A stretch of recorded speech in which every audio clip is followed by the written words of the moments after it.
سید العالمین ہے، قائد المرسلین ہے، محمد الرسول اللہ کی اب سواری آتی ہے تو دیکھا حضور آئے تو ان کے لیے سب اٹھ کر کھڑے ہو گئے، اور پھر حضور نے سر حسین کو لیا اور سینے سے لگایا اور چوما، اور پھر کہا اللہ تیرے قاتلوں پہ کبھی رحم نہ کرے، تیرے قاتلوں پہ کبھی رحم نہ کرے، تیرے قاتلوں کو کبھی معاف نہ کرے، اور کہا جس وقت تو سواری آئی محمد الرسول اللہ کی تو میں نے دائیں بائیں امام حسن اور مولا علی کو اور پشت پر سیدہ کائنات کو ملاحظہ کیا، اور اس کے بعد حضور آئے تو سارے انبیاء نے مل کر رسول اللہ کی تعزیت کی، یا رسول اللہ آپ کے لاڈلے نے حق ادا کیا، قربانی دی، دین بچایا، جو بڑی تفصیل پھر اس پر تقریر ہے اور بہت تفصیل انہوں نے بیان کی ہے۔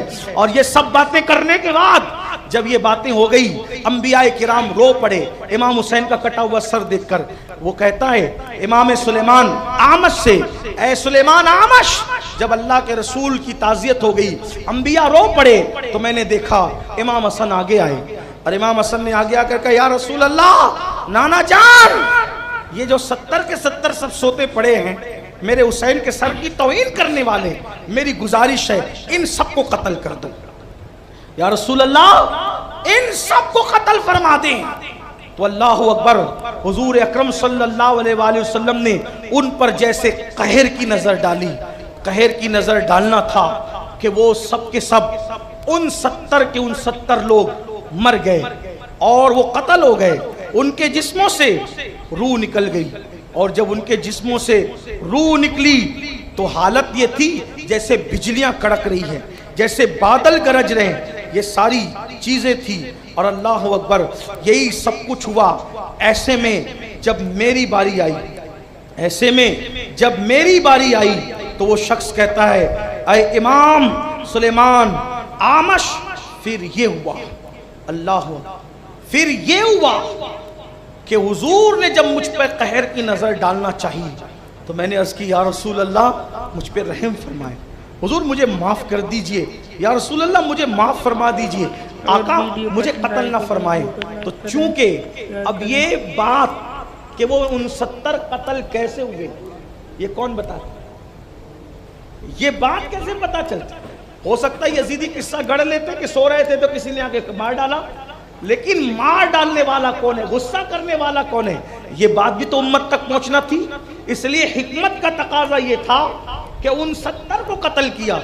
جب اس کی باری آئی تو یہ کہتا ہے کہ میں نے اللہ کے رسول سے اس کی حضور مجھے معاف فرما دے اور حضور مجھے قتل نہ فرمائے۔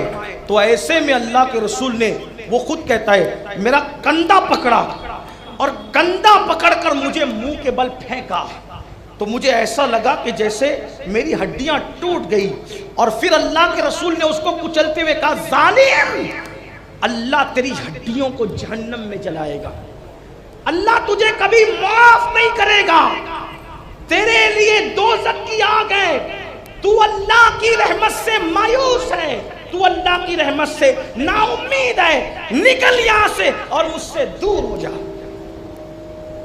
اے سلیمان اعمش، میں نے یہ منظر دیکھا اور شفیع و رفیق آقا اتنے جلال اور غصے میں تھے، جب انہوں نے کہہ دیا کہ اللہ تجھے معاف نہیں کرے گا، تو جہنم میں جائے گا، تیری ہڈیاں جہنم میں جلے گی۔ اس دن کے بعد سے آج تک مجھے قرار نہیں ہے، جب مالک جنت نے کہہ دیا کہ تو جنت میں نہیں جائے گا اور تیرا ٹھکانہ جہنم ہے، تو اس کے بعد سے اب میں مایوس ہوں، کعبے کا غلاف پکڑ کر بھی مجھے اطمینان نہیں ہے کہ میں جنت میں جاؤں گا۔ تو اس وقت وہ کہتا ہے، حضرت سلیمان اعمش کہتے ہیں کہ جب اس نے یہ بات بیان کی، میں نے کہا خبیث، پلید، ملعون، جلدی سے دور ہو جا، جس کو رسول اللہ جھڑک دیں پھر میں اس کو امید کیسے دلا سکتا ہوں۔ یہ کہہ کر آپ وہاں سے واپس ہوئے۔ اس سے امام علی مقام امام حسین علی جدہ وعلیہ السلام کی سر انور کی کرامتوں کا پتہ چلتا ہے، ان کی عظمتوں کا پتہ چلتا ہے۔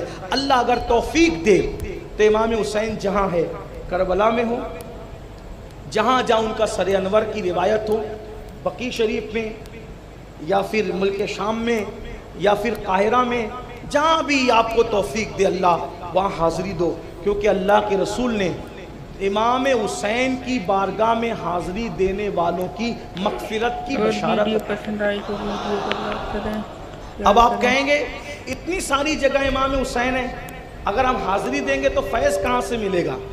کوئی کہتا ہے بھئی سر تو کہیں ایک ہی جگہ ہو سکتا ہے۔ میں کہتا ہوں کربلا میں امام حسین، اس پر تو پوری امت متفق ہے، کربلا چلے جاؤ۔ لیکن ایک بات آپ کو کہتا ہوں، اسی پہ بات مکمل کرتا ہوں، وقت تو زیادہ ہوا، اس کے لیے میں معذرت چاہتا ہوں، لیکن بات اس پہ مکمل۔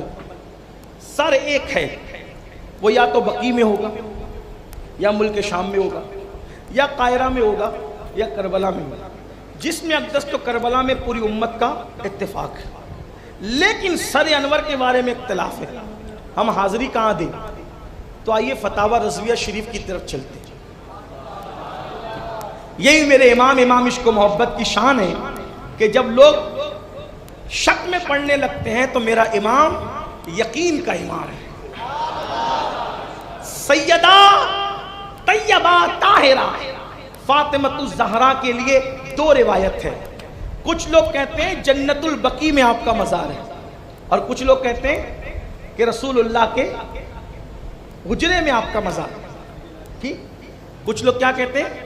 بقیع میں مزار ہے، کچھ لوگ کہتے ہیں رسول اللہ کے حجرے میں مزار ہے۔ زیادہ مضبوط روایت یہی ہے کہ مزار کہاں ہے؟ بقیع شریف میں۔ لیکن کچھ لوگوں نے تو کہا نا کہ حجرے میں ہے، تو امام اہل سنت سے جب کسی نے پوچھا کہ کچھ کہتے ہیں بقیع میں ہے، کچھ کہتے ہیں، توجہ کرنا بہت پیاری بات، یہاں سے آپ کو یقین پتہ چلے گا، اور اسی کو یقین پتہ کہ کچھ کہتے ہیں بقیع میں ہے، کچھ کہتے ہیں حجرہ رسول میں، حاضری کہاں دیں؟ تو میرے امام نے فرمایا میں دونوں جگہ جا کر سیدہ کو سلام کرتا ہوں، کیونکہ ہماری سیدہ کی شان یہ ہے جہاں پہنچ کر سیدہ کو سلام کیا جائے، سیدہ وہیں سے سن کر کے جواب عنایت فرمائے۔ زمین اور مکان کے محتاج تو وہ لوگ ہوتے ہیں جو زمین تک محدود رہتے ہیں، یہ وہ ہستیاں ہیں جہاں بیٹھ کر سلام کر دیا جائے، جہاں بیٹھ کے پکار لیا جائے، وہیں سے توجہ ہو جایا کرتی ہے۔ تو میرے آقا صلی اللہ علیہ وآلہ وسلم کے دیوانوں، یہ امام علی مقام کے سر انور کی شان ہے کہ جہاں امام کا سر تھا وہاں انبیاء نے جب وہ ان کی تشریف آوری ہوئی۔ اس سے امام علی مقام کی عظمت اور بزرگی بھی پتہ چلتی ہے، امام علی مقام کی مقبولیت بھی پتہ چلتی ہے۔ اور ایک بات آپ کو بتاؤں، امام علی مقام کے مزار منور پر پہنچ کر جس بندے نے جو دعا کی، اللہ تبارک و تعالیٰ نے اس کو وہ نعمت عطا فرمائی۔ اس لیے ہم شک کے جنگل کے بھٹکے ہوئے مسافر نہ بنے، ہم یقین کی منزلوں کے راہی بنے۔ اللہ تعالیٰ ہماری قوم کو صحیح طور پر یقین کی دولت عطا فرمائے، امام علی مقام کے سر انور کی برکات اور خیرات عطا فرمائے۔ آخری جملے پر گفتگو مکمل کر رہا ہوں۔ لوگ کہتے ہیں سر حسین کیا، سر حسین کیا، سر حسین کیا؟ میں نے کہا سر حسین کیا، سر حسین کیا، سر حسین کیا؟ تو پھر میں کہتا ہوں امام حسین کے 11ویں نمبر کا بیٹا جسے دنیا شیخ عبد القادر جیلانی کہتی ہے، ان کے قدم کے بارے میں میرا امام کہتا ہے کہ سر بھلا کیا کوئی جانے کہ ہے کیسا تیرا، اولیاء ملتے ہیں آنکھیں وہ ہے تلوہ تیرا۔ جب 11ویں نمبر کے بیٹے کے تلوے کا یہ عالم ہے تو ان کے بابا امام حسین کے سر کا عالم کیا ہو؟ سر حسین کی عظمتوں کا اندازہ کون کر سکتا ہے؟ اللہ تبارک و تعالی ہمیں نبی اور آل نبی کی سچی وفاداری عطا فرمائے۔ گفتگو کے درمیان اگر کوئی غلطی ہو اللہ